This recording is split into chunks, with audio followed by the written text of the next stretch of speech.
गवना करा के राजा गईबो विदेशा नया नोहर रानी होई कठिन कलेशा।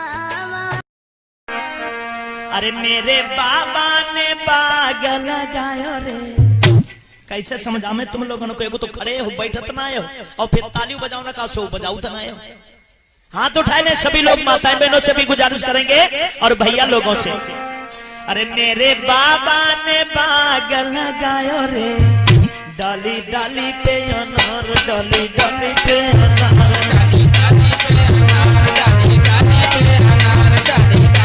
अरे कोई से हम तोहरा परास करी, पहले ये राजा इस्तेमाल करी फिर भी सवास कर। मेरा दिल अब पास है तेरे, तेरा दिल अब पास है मेरे। तब का पड़ी तैने सो का ले आई पर ए पर का बी पर सी पर चोखा बी पर धोखा कि रोजा दारू पी के जावे ऐसन संगत धइले बा तो सैया पाउच पी के पाए में उल्टी। दिल्ली वाला बसवा रोज आवे, हमारा बलम के नाले आवे।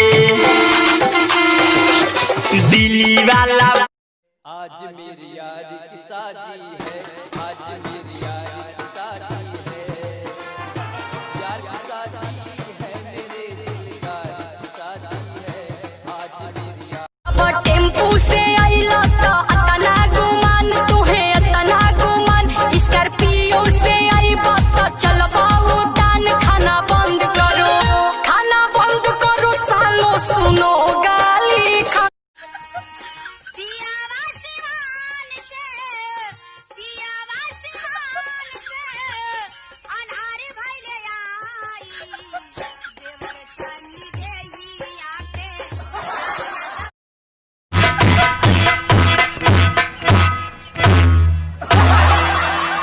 हाँ, हमारे भाई श्रीमती भाइयों और श्रीमान बहनों, हमारे भाइयों नाइयों कशवाइयों हलवाइयों, माय डियर अंडरवियर, आप लोगों के सामने सनीचा देव पैदा हो चुके हैं। पैदा नहीं मगर जबरदस्ती निकाले गए हैं। आप लोगों को मालूम होना चाहिए, आप सभी लोग शांति का दान देंगे, आप सभी लोग शांति का दान देंगे तो मैं भी वादा करता हूँ सुबह तक बहुत भारी सामान देंगे। होते सवेरे पिया जइहा बजरिया,